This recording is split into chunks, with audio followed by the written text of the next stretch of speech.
市在地新闻继续来看，每年的立委选举，人口上多是新北市，要来选出到12席的立委。其中伫12选区，民进党是派出到太阳花学运的女神赖品如，国民党是派老将李永平，时代力量是赖嘉伦，安定力量是孙继正，是四强大对决。早起，这个赖品如找到太阳花战友做伙来拜票，李永平是到北海岸挑战到水上的飞行线。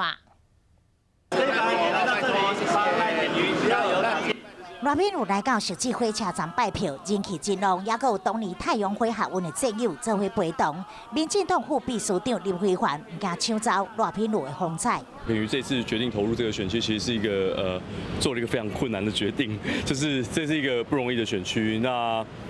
所以党中央当然全力支持。来到市场，甲大家握手，争取支持新北市第12选区立委竞争者，佮包括国民党的李永平、时代力量的赖嘉伦，佮安定力量的孙继正。但是赖品如呢，有信心会当得到选民喜爱。对李永平的话，我有一定的把握，因为我觉得我跟他是完全不一样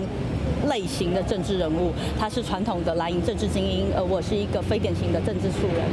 同一时间，李永平伊来到万里的翡翠湾体验飞行线。